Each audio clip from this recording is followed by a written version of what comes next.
Sumayin niyo po ang biyaya at pagpapala ng ating Panginoon Diyos na buhay na ating pinaglilingkuran. Ngayong araw na ito, bigyan po natin ng linaw itong mga komentong ito, lalong-lalo na po dito kay Lucky. Alam niyo po dito sa mga nagtatanong kasi minsan hindi ko alam kung kayo po ay kapatid na sa pananampalataya o hindi pa. Ang akin lang po, kung kapatid kita sa pananampalataya, itutuwid kita sa pamagitan ng salita ng Diyos nang sa ganon magkaroon tayo ng malalim na relasyon sa Diyos. Pero kung ayaw mo magpatuwid, may tuturing naman kitang kaibigan sapagkat alam ko ang pagtutuwid na ito hindi matatanggap at siya pa yung aawayin o aawayin ako sa mga ganitong mga pag-aaral natin ng kasulatan sapagkat hindi kayang tanggapin ang katotohanan. Kaya po sila tumutulig sa at namamaratang na ako'y mali. Yun ang mga hindi kapatid sa pananampalataya. Kaya bibigyan po natin ng linaw ito. At bago po natin ito bigyan ng linaw sapagkat may mga dumadaan dito na mga bago, kayo po'y welcome sa ating channel, God's Word, Read Scriptures. Subscribe na. Ito po inyong lingkod, Brother Owen. Ngayon, basahin natin itong mga tanong na ito na kung saan ay bagay sila akin itinuturing kitang kapatid sapagkat alam ko nakakaunawa ka. Pero kung ikaw ay tutulig sa katotohanan, maaaring sabihin hindi pa kita kapatid sa pananampalataya sapagkat may mga ganito ka pang mga ulat o mga komento na kung saan ay ililino pa natin. Para maging tunay mo ako sa kapatid sa pananampalataya, tanggapin mo yung katotohanan. Ililinaw ko lang po itong inyong mga komento. Ang sabi mo, Brother Owen, mali ang interpretation mo sa Saved by Grace. Hindi si Kristo ang tinutukoy riyan. Ito ang kahulugan ng Saved by Grace sa pangungusap na yan. Naligtas tayo sa habag ng Diyos o naligtas tayo sa awa ng Diyos o naligtas tayo sa kabutihan ng Diyos o naligtas tayo sa biyaya ng Diyos. Meaning, kagandahang loob ng Diyos. God's character. Naligtas tayo sa biyaya ng Diyos sa pamagitan ng pananalig kay Kristo Jesus. Hindi tayo naligtas sa ating sariling pagsisikap kundi regalo ng Diyos. Ang kaligtasan ay regalo ng Diyos sa atin. Ngayon, bigyan ko ng clarification itong mga komento po, sapagkat itong mga unawa mo at mga komento mo, maaaring hindi ka pa totally na natuturuan ng tamang katotohanan. Bakit? Sapagkat ang iyong unawa ay hindi ganun kalawak pa. Kaya narito, maaaring maituturing mo na kitang kaibigan. Dati, naituring na kitang kaibigan sapagkat sa mga komento mo ay sumasang-ayon ka sa mga salita ng Diyos. Pero ang sinasabi mo sa ngayon, pinamamalianan mo yung mga naipaliwanag na natin. Nakita po ninyo, Ngayon, ipapaunawa ko pa sa'yo. Kung ito'y maintindihan mo at maunawaan mo, pwede ka na mag-comment na kapatid mo ko sa pananampalataya. Pero kung hindi mo pa rin ito mageget o hindi mo pa rin maintindihan na sa sayo na ang iyong pasya. Ngayon, linawin ko ang sinasabi mo, mali ako? Tingnan natin kung mali ako. Baka mali lang kayo sa pagkaunawa. Kaya nga po dito, ang pagtutuwid sa tamang pananampalataya para malaman natin ang katotohanan, inuunawa natin sa banal na kasulatan. Ngayon, kung mali ang aking interpretation, tingnan natin. Yung sinasabi mo na saved by grace, dahil binigyan mo ng kahulugan. Hindi si Kristo yung grace. Ibig sabihin nga, kaya nga saved by grace, nagligtas si Kristo. Pero ang sinasabi mo, hindi si Kristo ang tinutukoy riyan. Ibig sabihin, pinamamalianan mo yung katotohanan sapagkat nagbigay ka pa ng iyong sariling interpretasyon. So kayo po ang nagbibigay ng maling interpretasyon. Ngayon, nagiging tama ayan dahil hindi natin inuunawa si Kristo yung biyaya ng Diyos. Ngayon, ito ang sinabi mo, ang kahulugan ng saved by grace sa pangungusap na yan ay naligtas tayo sa habag ng Diyos. Ngayon, ano ba ang habag ng Diyos? Tandaan mo, nahabag ang Diyos dahil meron siyang ibinigay na biyaya. Ano yung ibinigay na biyaya na sinasabi ninyong regalo? Ngayon, maintindihan mo. Babasahin ko sa kasulatan, yung tinutukoy mo na biyaya, si Kristo po ang tinutukoy diyan. O ngayon, basahin natin Dito sa Juan 3:16 para malaman mo. Alam mo, inaawit pa nga yan kung tutuusin.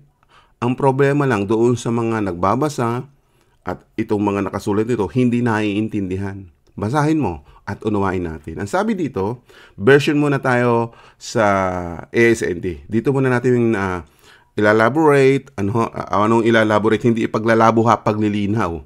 Kaya nga ilalaborate, ito ay para ihayag sa inyo ang katotohanan. So basahin natin, sapagkat ganito ang pag-ibig ng Diyos sa mga tao sa sanlibutan. Ibinigay niya ang kanyang bugtong na anak upang ang sinumang sumampalataya sa kanya ay hindi mapahamak kundi magkaroon ng buhay na walang hanggan. Meaning, napakalinaw po yung salitang ibinigay. Ano ba yung salitang ibinigay?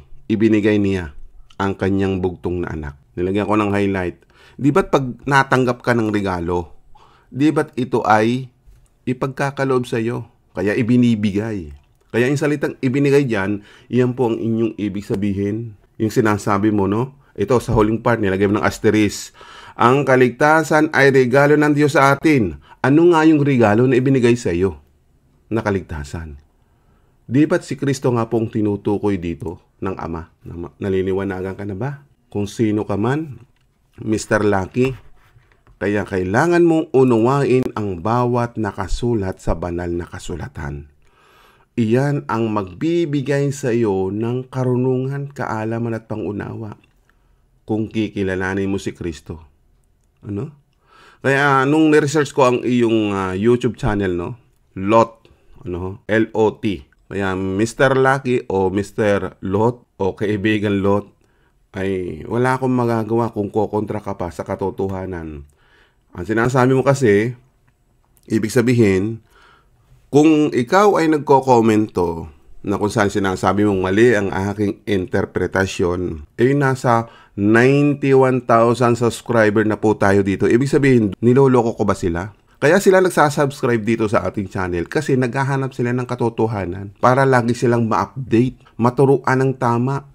Kaya si Brother Owen nagsasalita ng katotohanan. Maaring hindi ka pa nakakapag-subscribe. Kung nakasubscribe ka naman, para lang kumuha ng para ibatikos ang mga mali kong aral. Tandaan mo, si Brother Owen ay hindi nagtuturo ng kasinungalingan o maling aral. Nagsasalita tayo ng katotohanan. O ngayon, balikan natin itong talatang ito, no? Babasa pa tayo sa ibang salin. Nang sa ganon, mabigyan kita ng unawa na kung saan pinamamalianan mo yung saved by grace. Naligtas ka sa biyaya ng Diyos. Ano ba yung biyaya ng Diyos? Di ba't si Kristo ngayon?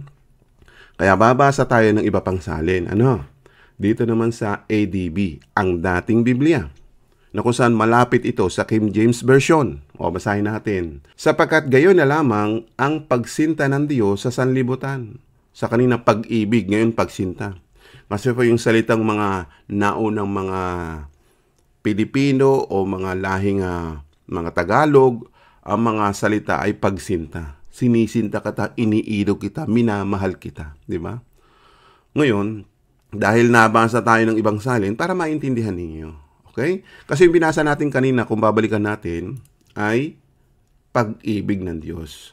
At dito naman sa isa natin binabasa sa ADB ay pagsinta ng Diyos. O di ba't iisa ang kahulugan noon? Ngayon, ulitin ko po para maintindihan natin.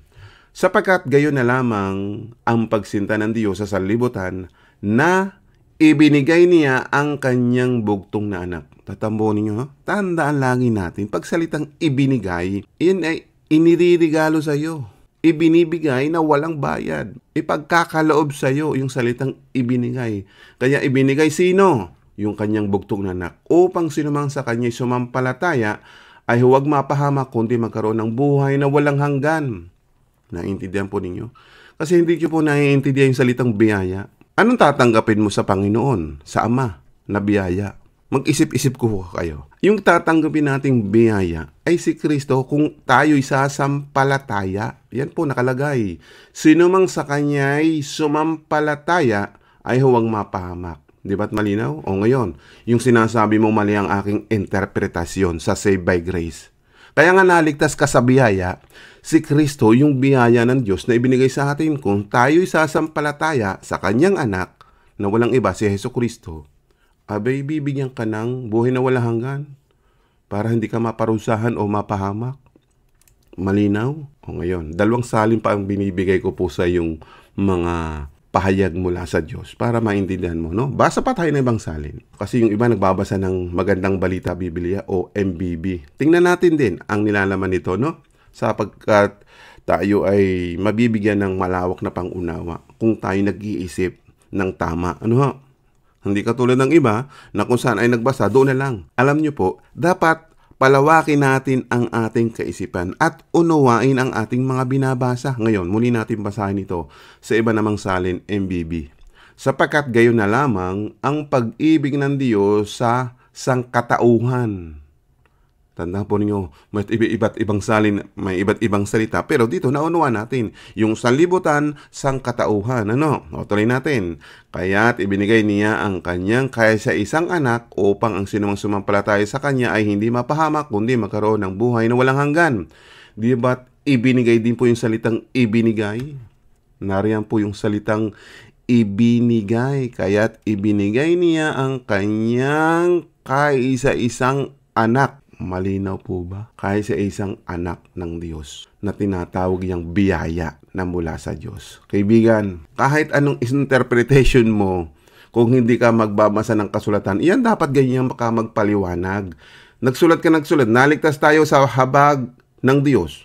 Ngayon, ano ba yung habag ng Diyos? Di ba't awa? Naaawa ang Diyos? O yan, nalagay mo pa, habag, awa, kabutihan ng Diyos, biyaya ng Diyos. Meaning, kagandahan loob ng Diyos. Kaya nga yung kagandahan ng loob ng Diyos, ibibigay niya yung kanyang anak. Kaya kailangan nating sumampalataya at sumunod sa pamamaraan ni Kristo. Sapagkat yung pamamaraan ni Kristo, yun ay mula sa Ama. Yung pamamaraan at utos ng Diyos mula sa Ama. Kaya si Jesucristo binigyan ng authority na ipangaral ang mabuting balita o yung ebanghelyo ng Diyos na mapapakinggan natin mula sa Kanya. Na dapat nating sundin yung pamamaraan at utos ng Diyos na itinuturo ng ating Panginoon Jesucristo. Nakita po ba ninyo? O ngayon, malinaw po ba? O isa pang salin. 3 yung salin na ibinibigay ko sa inyo. Una, sa SND, ADB, MBB, at ito yung huli. Tagalog ang Biblia. Basahin din natin. Sapagkat gayon na lamang ang pag-ibig ng Diyos sa sanlibutan na ibinigay niya o ipinagkaloob o iniregalo ang kanyang tanging anak. Dito, tanging anak. May bugtong na anak, kaysa isang anak, di ba? Upang ang sinumang sumampalataya sa kanya ay huwag mapahamak, kundi magkaroon ng buhay na walang hanggan. O ngayon, naiintindihan po ninyo? Iyan ang regalo ng Diyos na tinutukoy mo. Ngayon, paano mahahabag ang Diyos sa iyo kung walang ibibigay? Paano maaawa ang Diyos kung hindi ibibigay si Kristo sa atin, di ba? Paano yung salitang biyaya na sinasabi mo para maligtas tayo? Yung salitang maligtas o sabi mo dito, no, naligtas tayo. Saan? Sa biyaya ng Diyos kung sasampalataya ka. Maliligtas ka kung sasampalataya ka.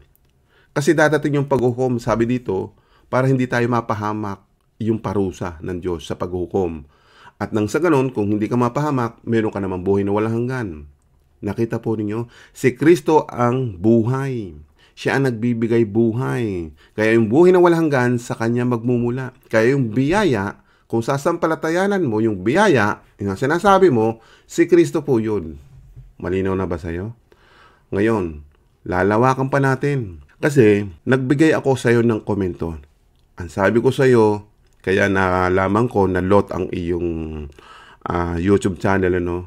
Bagamat meron kang screen name na Lucky, nasabi ko doon na nakakaunawa ka na, kapatid na kita sa pananampalataya. Pero kung ikaw ay sasalungat sa katotohanan ng katulad dito na sinasabi mo, mali ang interpretation mo. O pinaparatangan mo kung mali. Sapagkat ang lahat ng sinasabi ko ay kasulatan na sinasalita ng Panginoon. Ngayon, para maintindihan mo pa, para maintindihan natin na kung saan itong iyong paratang sa akin ay hindi yan mali. Na si Kristo po yung biyaya. Kung itutuloy natin sa verse 17, sabi po dito, sapagkat hindi sinugo ng Diyos ang anak sa sanlibutan upang hatulan ang sanlibutan, kundi upang ang sanlibutan ay maligtas sa pamamagitan niya. Ayan, maliligtas pala tayo sa pamamagitan niya. Yun po yung salitang biyaya na siyang magliligtas sa mga sasampalataya sa kanyang anak. Kasi po yung iba, mali ang pagsampalataya. Kay Kristo lang sumasampalataya. Pero ang sabi ni Jesus, hindi lang sa akin kayo sasampalataya, pati doon sa Ama na nagsugo sa akin. Di ba? Ngayon, para maintindihan mo, no, pupuntahan natin yung sulat ni Juan sa 14:1 na ang sinasabi dito ng ating Panginoong Jesus. Basahin natin, no, para maintindihan mo. Sabi po dito, huwag mabagabag ang inyong puso, sumampalataya kayo sa Diyos, do sa Ama, sumampalataya rin man kayo sa akin. Meaning, ang ating pananampalataya hindi lang kay Kristo, maging doon sa kanyang Ama. Sapagkat si Kristo ang may sabi na dapat nating sampalatayanan yung Ama. Kaya dito yung salitang huwag mabagabag kasi, nako, di dalawa ang ating sasampalatayanan, dalawa yung ating kinikilalang Panginoon. Panginoon na yung Ama, Panginoon pa rin yung kanyang anak. Wala hong problema doon kasi itinuturo ng kasulatan niya eh. Kasi po, nababasa natin sa kasulatan sapagkat itinuturo ng Diyos sa atin na tayo sumampalataya. Hindi lang sa kanyang anak, pati sa kanya. Nakita po ninyo, yung Ama sinasabihan na sumampalataya tayo sa anak. Sabi po dito, no? Ang sabi ng Ama, sapagkat ganito ang pag-ibig ng Diyos Ama sa sanlibutan. Kaya ibinigay niya ang kanyang bugtong na anak upang sinumang sumampalataya sa kanya ay hindi mapahamak kundi magkaroon ng buhay na walang hanggan. Itinuturo ng Ama na sumampalataya tayo sa kanyang anak. Si Kristo, ganun din yung kanyang anak na tinuturoan din tayong sumampalataya sa Ama. Ayan po, sa 14:1. Huwag mabagabag ang inyong puso, sumampalataya kayo sa Diyos, sa Ama, sumampalataya rin naman kayo sa akin, kay Kristo. Wala nga ho diyang pagkontra. Kaya yung iba ay sa Ama na lang tayo sasampalataya. Sapagkat si Kristo ay tao lamang. Ay hindi nyo na nalaman, kaya nga nagkatawang tao para ipahayag yung katotohanan. Nakita po ninyo? Ipinapakilala ng anak yung Ama. At pinakikilala ng Ama yung kanyang anak. Di ba? O siya panlinaw. Para maintindihan natin, no? Ito pa ang paliwanag ng ating Panginoong Kristo. Para maintindihan mo na ipinapakilala ng anak yung kanyang Ama. O patuloy po natin basahin dito sa Juan 1:18. Walang sinumang nakakita kailanman sa Diyos do sa Ama. Ang Diyos na tanging anak na sa kandungan ng Ama ang nagpakilala sa Kanya. O di ba? Yung salitang kandungan, kasama ng Ama. Kasi hindi yan ng iba na may misinterpret kasi binasa sinapupunan. Kasi nga, yung sinapupunan, di ba't magkasama din naman sila? Ginamit lang yung salitang sinapupunan kasi nga, katulad po ng ina, yung kanyang sanggol nasa sinapupunan, inaaruga, inaalagaan. O basahin nga natin yung isang salin kasi marami ditong namamali sa interpretation na kung saan daw ay nanganak yung Ama. Hindi po nanganganak na galing sa sinapupunan. Malinaw po dito kung unawain natin, ganito magkaroon lang tayo ng linaw dito. Kasi po, biyaya nga ating pinag-uusapan. Kasi kung wala yung Ama at wala yung biyaya, hindi natin makakamtan ng kaligtasan. Ngayon, basahin natin dito. Walang taong nakakita kailanman sa Diyos ang bugtong na anak na nasa sinapupunan ng Ama. Dito nagkakamali. Akala nga lang sinapupunan yung mattress, di ba? Na kung saan ay para doon sa literal na pangunawa. Hindi po.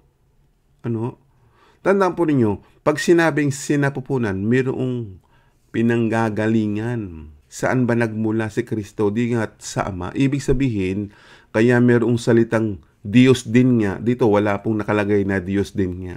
Bugtong na anak. Kasi po pag sinabing bugtong na anak, kaisa-isa yun. Wala yung katulad. Ngayon, basa tayo ng ibang salin. Balikan natin muna yung ASND. Ang sabi po dito, wala pang nakakita sa Diyos Ama kahit kailan, ngunit ipinakilala siya sa atin ng kanyang bugtong na anak na Diyos din nga. Yun, malinaw po. May pagka-Godhead yung anak at may pagka-Godhead yung Ama. Dahil po sila magkasama doon sa lugar ng kanilang tinitirhan. Yun nga po yung sinasabing ikatlong langit na ito'y naipaliwanag ni Apostol Pablo. Nagkaroon siya ng pangitaan para maintindihan natin na kung saan doon sa trono ng Diyos magkasama ang mag-ama. Nakita po ninyo? O di ba't malinaw po? Diyos din nga o sa ibang salin. Pinapalinaw ho ito sa atin ng kasulatan kasi tayo, ang ating unawa, yung iba nagpo-focus na lang dito sa ADB. Tapos, magkakaroon ng maling interpretation, naghahanap sila ng sarili nilang diwa o kaalaman na hindi naman sinalita ng Panginoon. O ako po, nagsasalita ng katotohanan dahil hinahalugay ko ang lahat ng salin. O ngayon, basa pa tayo dito sa apat na salin, pang-apat na salin. Ang sabi po dito, Juan 1:18 pa rin sa Tagalog ang Biblia. Walang sino man nakakita kailanman sa Diyos, doon sa aman ang Diyos na tanging anak. O diba? Malinaw po. Ang Diyos na tanging anak, ipinakikilala ni Apostol Juan dahil nakilala po nila yung ating Panginoong Kristo may pagka-Diyos na ganun din ang Ama. Para maintindihan mo, dahil dito, hindi mo maintindihan talaga kung wala kang ganitong unawa. O basahin natin pa dito para maintindihan mo. At hindi lang ikaw, tayong lahat makaunawa. O dito sa 14, balikan natin ng 14 kasi ang binasa natin 18. Nariyan din po ang mga sagot. Kapag po kayo magmamasa ng kasulatan, alam ninyo ang mga pangungusap. Katulad po nito, para maintindihan natin. At naging tao ang salita at tumahang kasama namin at nakita namin ang kanyang kaluwalhatian gaya ng sa tanging anak ng Ama, puspos ng biyaya at katotohanan. So basta tayo ng isang salin. Sa ADB naman, na paborito ng ating mga basher. Sabi dito, at nagkatawang tao ang berbo at tumahan sa gitna natin. Sa kanila po yun, hindi tayo kasi tayo magbabasa. Ang tinutukoy po diyan kasi doon sa isang binasa natin, ganun din po, para maintindihan lang natin, yung natin, ang kanyang kausap po yung kanyang kalahing Israelita, Sabi dito, ulitin natin, at nagawang tao ang berbo at tumahan sa gitna natin at nakita namin. Di ba? Namin.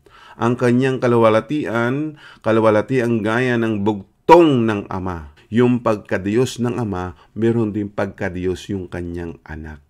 Puspos ng biyaya at katotohanan. Kaya si Kristo yung tinutukoy na biyaya. Nakita po ninyo? Yan. Maka hindi mo pa nauunawaan, kaibigang Lot. Di ba't napakasabihan kang kapatid ka sa pananampalataya pag itinutuwid kita? Kasi alam ko magagalit ka uli. Kaya kaibigan kita. Pero kung tatanggapin mo itong mga napag-aralan natin, ina-accept mo na ikaw ang namamali sa diwa, kung tumatanggap ka ng pagkakamali at inaamin mo na tama ang salita ng Diyos na ating binabasa, kapatid na kita sa pananampalataya. Kasi makakaunawa ka. Dito, yung mga taong nakakaunawa ng kanyang salita, yun ang tinatawag na kapatid sa pananampalataya. Walang pagkontra sa katotohanan. O ngayon, linaw pa natin. Kasi po, katulad po ninyo, kung magbabasa kayo, ganito yan, para maalaman mo, Bigyan kita ng unawa dito sa sabi mong biyaya.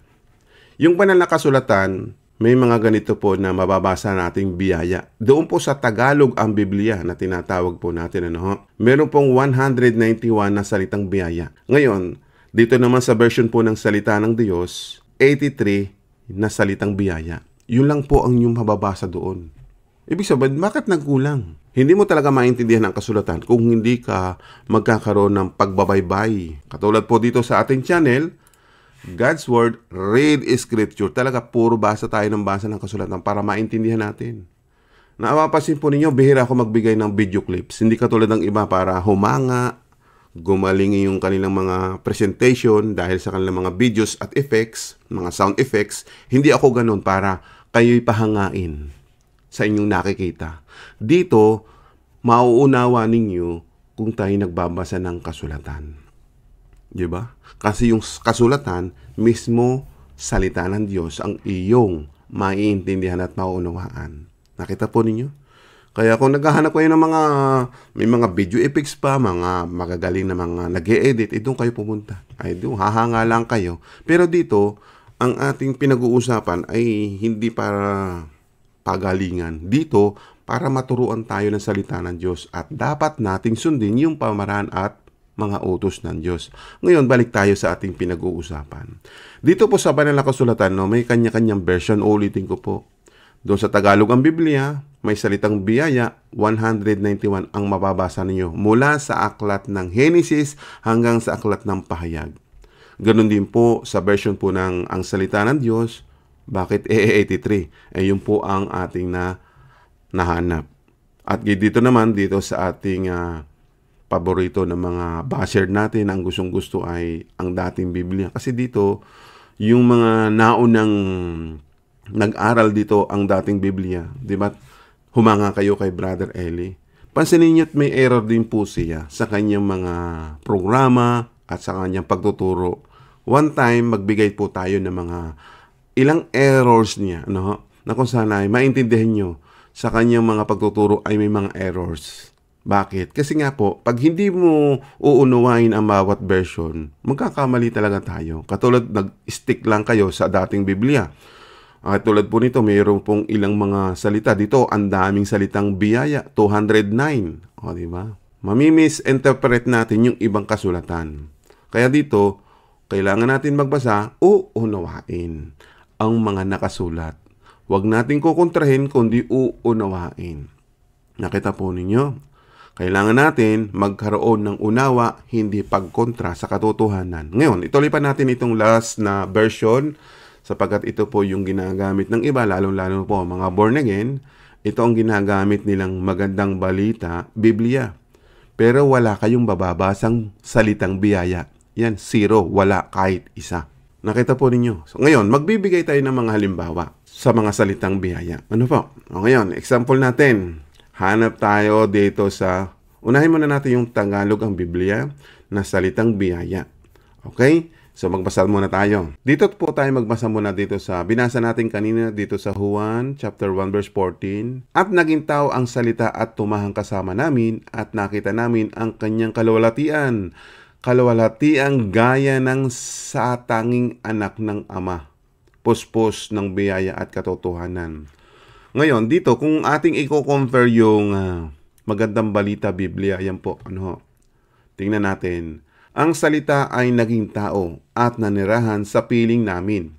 Nakita namin ang kaluwalhatiang tunay na kanya bilang kaisa-isang anak ng Ama. Siya ay puspos ng kagandahang loob at ng katotohanan. Ngayon, makikita natin ang difference yung salitang biyaya. Kaya pala walang salitang biyaya dito sa magandang balita Biblia. Ang naging kahulugan po ng biyaya naman ay kagandahang loob. Tandaan po ninyo, kagandahang loob. Pero kayo, ang inyong pinakaunawa sa inyong mga pinag-aaralan dito po sa salitang ito, alam niyo po, dito sa inyong mga komento, nililinaw lang po natin. Para maintindihan ninyo yung salitang save by grace, ay si Kristo nga po yun. Ngayon, kung ang inyong unawa, habag, awa, kabutihang loob, biyaya ng Diyos, yan na nga po yung kagandahang loob na sinasabi mo. Meaning, kagandahang loob ng Diyos. Ito po yun. Di ba? Kagandahang loob, biyaya. Iisa po ang kahulugan noon na ang tinutukoy ay si Kristo. Nakita po ninyo. Kaya po ako naglilinaw sa inyong mga komento, huwag niyo akong pamamalianan. Kung ako po ay nagsasabi ng mali, yung sinasabi niyo, mali ang interpretation ko, kayo ho nagkakamali kasi hindi niyo ibinibigay yung tamang paliwanag.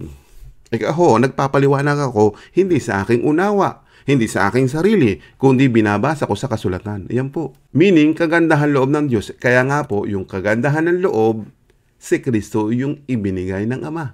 Nakita po ninyo? O ngayon, babasa pa tayo. Para maintindihan mo yung mga bagay na hindi mo pa nauunawaan. Ngayon, hinahabaan ko ang ating pag-aaral kasi ayoko naman na basta lang ako magsalita. May magko-comment yan. Bakit hindi mo in-explain ng detalye? Kaya nga po ako, nagiging detalye na ngayon dahil doon sa mga taong hindi nakakaunawa, magpaparatang na mali. Katulad po ninyo, nagparatang kayo sa akin na mali ako. Hindi naman ako para magsalita ng mali.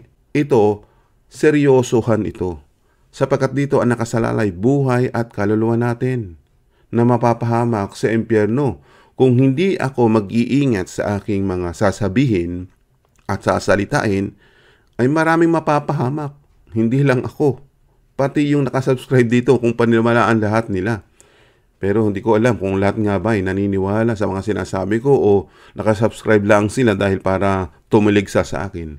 Mabuti na kung nakasubscribe sila dahil naghahanap sila ng katotohanan. Makakabuti yun.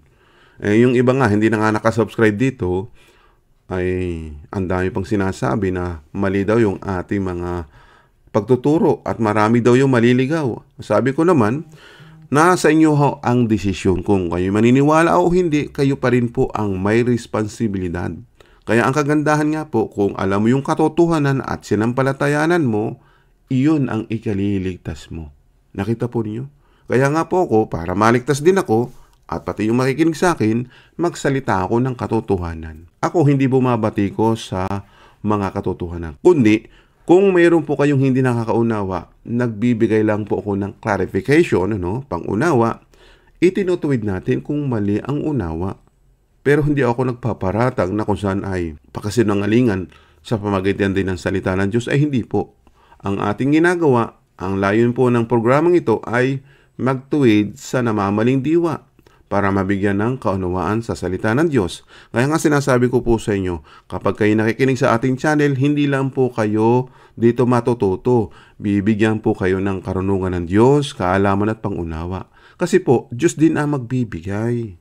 Kaya nga po ako, may ganitong unawa, binabasa ko sa kasulatan, ang inyong mga namamaling diwa. Kaya ang sinasabi mo na mali interpretation ko sa Save by Grace, hindi po ako nagkakamali. Yan, piniliwanag ko na. Yung salitang grace o biyaya, si Kristo pala yung ibinigay ng Ama.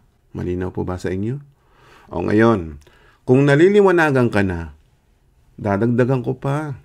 Kasi nga po, ang inyong unawa sa channel na ito kasi po, yung naghahasik ng lagim, yung hindi nakakaunawa sa mga salita ng Diyos. Ngayon, dahil narito na rin kaibigan na Lot, di ba't sabi ko sa iyo, meron ka pang huling katanungan na kung saan para mapatunayan natin na tayo nagsasalita ng katotohanan, alam mo, sasagutin ko po yun. Sana yun ang yung ating discussion ngayon. Pero dahil may nabasa ako ng komentong ito munang inuna ko para sa iyo, Sapagkat yung ibang nangangala nagtuturo na kung saan sinasabi mo na nagsasalita din sila ng katotohanan, ganito po ang mag-observe.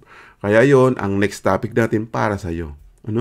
Ngayon, kung hindi mo ito kayang tanggapin itong mga sinabi ko sa iyo, sa iyo, Kung ayaw mong maging kapatid kita sa pananampalataya, ikaw pa rin po ang magdidesisyon. Kasi dito, yung nagsasabi pong kapatid sa pananampalataya, nagsasabi po ng pawang katotohanan. Okay na po ba sa iyo? Ngayon, ito pa, sinasabi mo, hindi tayo naligtas sa ating sariling pagsisikap, kundi regalo ng Diyos. Alam niyo po, itong pangungusap na ito na sinasabi mo, dapat alam mo, hindi tayo maliligtas kung sabihin mong ikaw na magpapako sa cross para maligtas ka. Hindi po ganun. Kasi may mga ganyan tao na kung saan ay nagpapakaw din sa cross para mailigtas niya ang kanyang sarili, pati yung maniniwala sa kanya. Hindi po ganun. Kaya maraming gumagawa na yung mga sarili nila ay ipinapako din katulad ni Kristo. Hindi po ganun. Bakit sila hindi inilibing? Try niyong ilibing yung mga nagpapako din sa cross at iahon sa ikatlong araw. Baka sila'y mainip sa ilalim. Alam na ba natin, merong ganyan mga YouTuber na kung saan ay nagpapalibing ng ilang araw. Siyempre, merong mga ilaw sa ilalim nyo, may mga pagkain. Kaya tumatagal po sila. Nakakasurvive po sila. Nakita po ninyo. Hindi naman makatotohanan yun. Yung ginawa ni Kristo, talagang dumanak ng matinding hirap si Kristo. Hagupit, palo, bugbog. Kung i-imagine ninyo yung pangyayari, hanggang sa napako sa krus at nalagutan ng hininga at nung sumapit po ang hapon ay inilibing po siya. At doon sa ikatlong araw, binuhay na muli ng Ama. Hindi naman po namatay totally siya, kundi yung kanyang katawan ang napatay. Makaisipin nyo talagang namatay si Kristo. Hindi po. Yung katawan lang po ang nawala at nalagutan ng hininga sapagkat yung kanyang espiritu, kung ating mapapansin, di ba't nagpunta pa doon sa kailaliman ng lupa at nangaral. Di ba't mababasa natin yung... Ngayon, puntahan natin yun para maintindihan mo. Na si Kristo hindi man talaga namatay. Yung katawan lang ang namatay.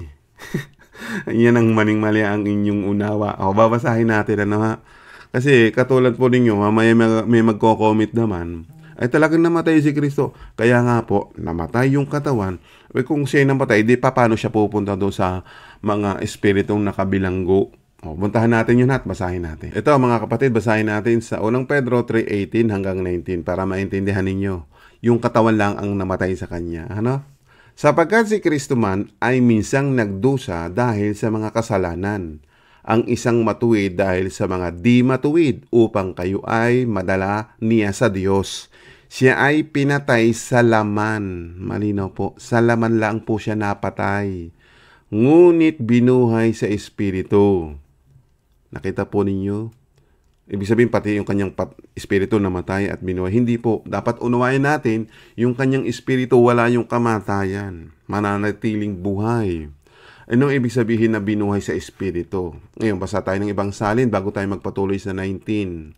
Sabi po dito sa isang salin, sapagkat si Kristo nga'y pinatay kahit wala siyang nagawang masama at minsan lang siya namatay para mapatawad ang mga kasalanan natin. Siya na walang kasalanan ay pinatay alang-alang sa atin ng mga makasalanan para madala niya tayo sa Diyos. Pinatay siya sa laman, pero binuhay siya sa espiritu. Malinaw po, pinatay po lang sa laman. Kung itutuloy natin, at sa kalagayan niyang espiritual, yun. Ibig sabihin, nasa kalagayan siyang espiritu, yung espiritual, ano po?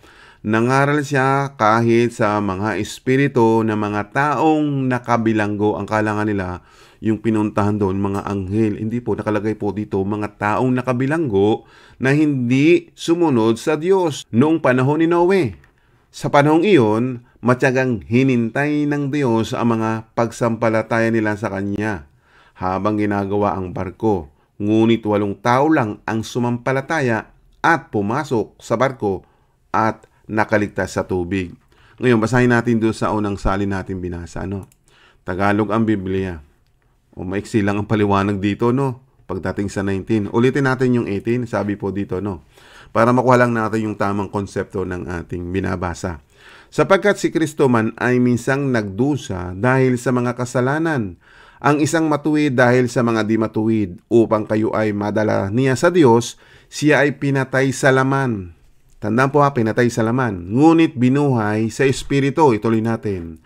Gayon din, siya ay pumunta at nangaral sa mga espiritong nasa bilangguan. So, malinaw po. O, ituloy natin para mas malinaw pa. Kaya nga po, pag nagbabasa ka ng iba't ibang salin, maliwanag ang iyong isip. Huwag agad isip kontra, ay nako, mali yun. Dapat ganito. Hindi po. Unawain mo, parehas mong bigyan ng unawa. Katulad po nito na ating binabasa. Ituloy natin sa 20. Na noon ay mga suwail nang ang Diyos ay matyagang naghintay nung mga araw ni Noe habang ginagawa ang daong. Doon sa isang binasa natin, barko. Kasi sa panahon natin ngayon, yung salitang daong, barko na. Sa panahon nila, yung mga salitang yun, daong. So, hindi naman po nagkakalayo. Baka kumontra naman sa inyong isipan. Yung daong barko, iisa ho. Ibig sabihin, sasakyang pandagat. Para malinaw po, no? Pag sinabing sasakyang pandagat, ang nasa isip niyo, barko, daong. Malinaw po ba yun? O yan. Ganyan po para maunawaan ninyo. Kaya nga po, pag tayo nagpapaliwanag, walang kasinungalingan, may katotohanan. Yung iba kasi, namamali sa diwa, hindi inuunawa. Kaya dito, yung mga kapatid po sa pananampalataya nakakaunawa, salamat po at binigyan kayo ng kaunawaan ng Diyos para maintindihan natin ito sa espiritual na pagkaunawa. Magpatuloy po tayo. Na noon ay kakaunti sa makatuwid ay 8 kaluluwa ang naligtas sa magitan ng tubig. O, tingnan po ninyo. Kaluluwa. Sa ibang salin, di ba ang hirap unawain? Ang nilalaman dito ay hindi salitang kaluluwa. Sa SND, ang nakalagay po dito, ngunit 8 tao lang ang sumampalataya at pumasok sa barko at naligtas sa tubig. Dito, tao. Doon sa isang salin natin binasa, kaluluwa. Balikan natin yon. Dito naman sa isang salin, Tagalog ang Biblia, sa makatuwid ay 8 kaluluwa. Doon sa isang salin ay 8 tao. Nakita po ninyo. Kaya, minsan, pag hindi nyo talaga inuunawa ang kasulatan, ay kayo rin po ang mapapahama. Kaya po narito yung ating channel, kay Brother Owen. Nililinaw lang po yung mga kasulatan na kung saan ay magbigay sa inyo ng tamang information. Kaya salamat po to sa mga nakakaunawa sa ating channel. Huwag kayong makalimutan mag-subscribe sapagkat dito, pawang katotohanan po ang ating sinasabi. Ngayon, malinaw na po ba sa inyo? O ngayon, mag-recap na po tayo.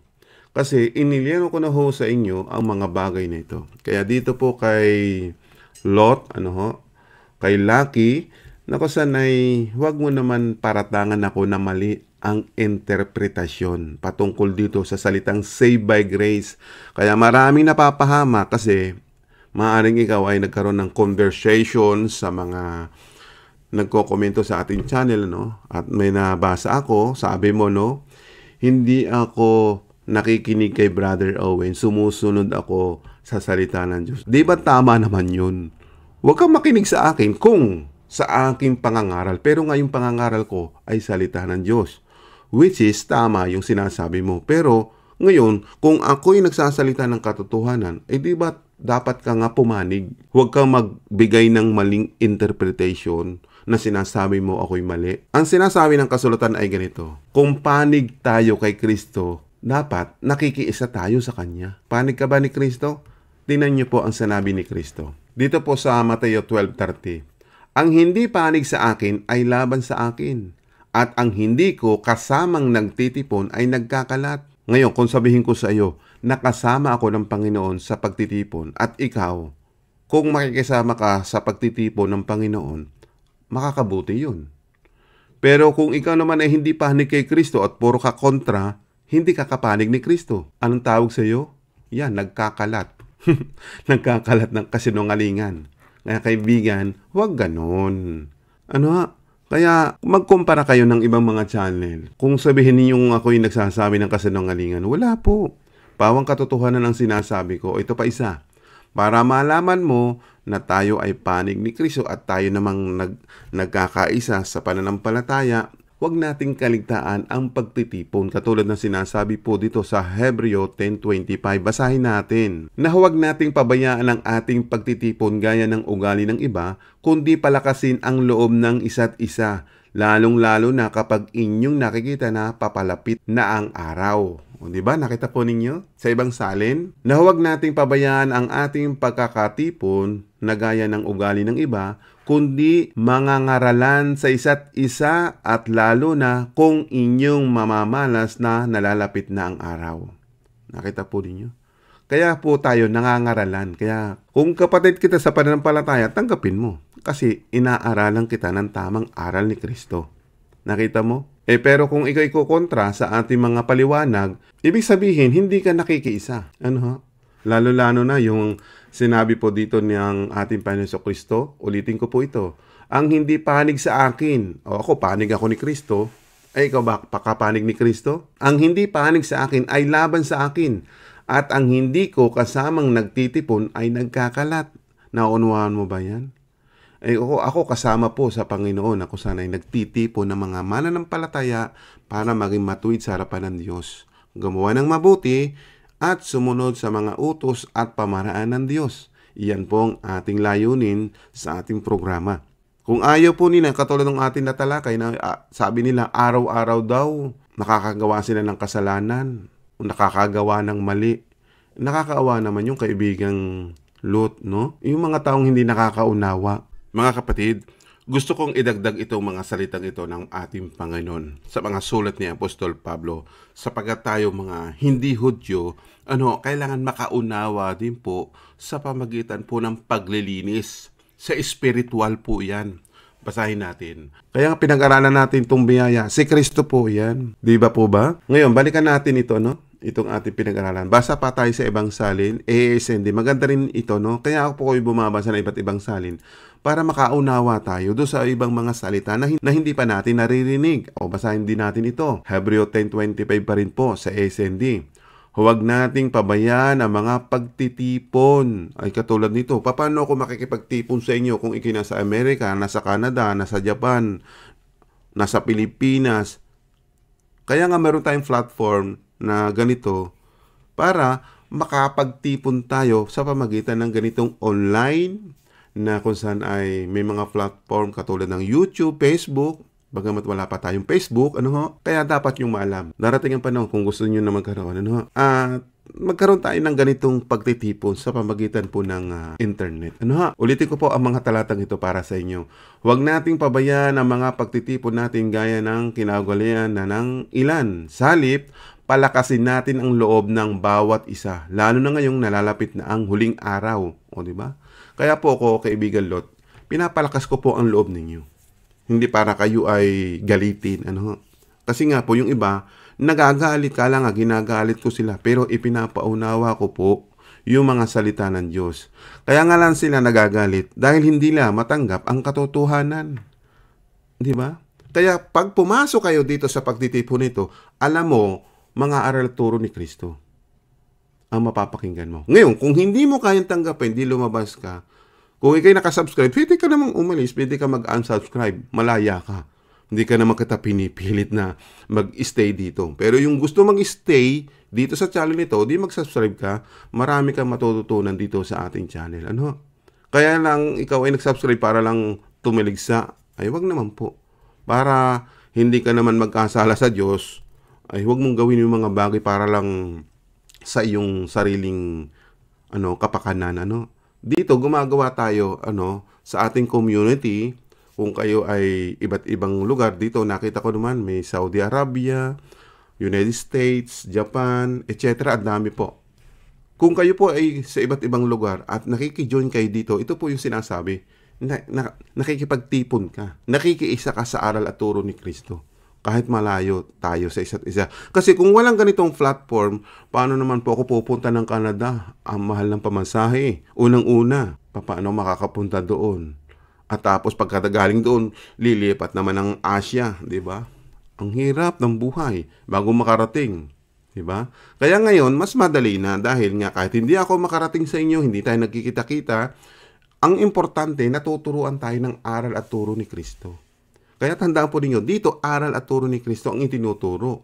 Kaya kapag pumunta kayo sa iba't ibang mga iglesia na nagtayuan ngayon, tandaan po ninyo, kahit salita ni Kristo ang kanilang sinasalita, alamin ninyo kung aral talaga ni Kristo yon. Baka may purpose sila. Ang kanilang ipinapangaral para makahikayat, para kayo ay madaya. Iyon ang ingatan po ninyo. O dito, malaya kayong makinig, kahit hindi ka na nga nakasubscribe. Dito po ay 75% po ang hindi nakasubscribe, pero maraming nanonood. 25% lang po yung mga nakasubscribe dito. At yung nakasubscribe pa, minsan lang manood, di ba? O makinig ng salita ng Diyos. Kaya nga po, dito natin masasala kung ikaw ay totoo sa Panginoon. Kaya pag ikay naturuan ng aral at turo ni Kristo, ipinamumuhay mo, ibig sabihin, nakikiisa ka kay Kristo. Yan po ang sinasabi ni Kristo. Panig ka na. Nasa panig ka ng katotohanan. Kung hindi ka panig ni Kristo at labang ka pa sa Kanya, ay hindi ka kasama sa pagtitipon niya. Dahil ikaw ay nagkakalat ng kasinungalingan. Kung alam mong ikaw ay nasa katotohanan, magsalita ka ng salita ni Kristo. Yun ang the best way ng isang mananampalataya na lumalakad ka sa kaparaanan ni Kristo. Okay na po ba yun? Mga kapatid, idagdag ko lang itong last na talata. Hindi lang para kay Lucky, para sa ating mga kapatid sa pananampalataya. Basahin naman natin itong Apokalipsis 22:21, ADB version. Ang biyaya ng Panginoong Hesus ay mapasa mga banal nawa. Siya nawa. Tandaan po ninyo, yung salitang biyaya, si Kristo po, mapapakanino po sa mga nagbabanal. O basahin pa natin sa isang salin. Anong sabi po dito? Ang biyaya ng Panginoong Hesus ay mapasa mga banal. Amen. Tandaan po ninyo, ang makakatanggap ng biyaya o ng kaligtasan ni Kristo kung sasampalataya kay Kristo kung ikaw ay nagbabanal. Yung iba ayaw magbanal. Kaya hindi sila makakatanggap ng kaligtasan. Kaya tandaan mo, yung biyaya ay si Kristo. Si Kristo po yung biyaya. Yan, nakalagay po, ang biyaya ng Panginoong Hesus. Diba? Yan po yung salitang biyaya na sinasabi ng Ama kung ibabase po natin dito sa ating unang talata na binasa natin sa Juan 3:16, sapagkat ganito ang pag-ibig ng Diyos Ama, sa mga tao sa sanlibutan, ibinigay niya ang kanyang bugtong na anak, upang ang sinumang sumampalataya sa kanya ay hindi mapahamak, kundi magkaroon ng buhay na walang hanggan. Kaya salamat sa Diyos dahil sa kanyang biyaya at awa, ibinigay si Jesus. Yan po ang malinaw na nabasa natin sa kasulatan. Okay na po ba yon? Sana kung malinaw, purihin natin ang Diyos sa bawat araw. So hindi ko na po palalawakin pa. At alam ko po mahaba na itong ating pag-aaral. Kaya nga lang po naging idiniscuss ko ito, naawa ako kay Lot na kung saan tinawag ko siyang kapatid sa pananampalataya doon sa isang comment na kung saan ay nakakaunawa siya. Pero biglang kumontra. Iyan po ang nakakatakot sa mga taong hindi natin kilala na kapatid ba natin siya o hindi. Tandaan po, ang kapatid natin sa pananampalataya, gumagawa ng tama, hindi gumagawa ng kasamaan, nagbabanal, gumagawa ng kalooban ng Diyos. Yun po ang kapatid natin sa pananampalataya. Sana po nakaunawa po kayo. Ito po inyong lingkod, Brother Owen. Kung kayo po'y nakaunawa, subscribe lang po sa ating channel, God's Word, Read Scriptures. Muli natin ibalik sa Diyos ang papuri, pasasalamat at pagsamba. Ang panalangin ko po sa inyo, huwag kayong madaya, patuloy kayong maging malakas, maging malusog sa ating pananampalataya. Huwag kayong padadaya sa mga maling aral.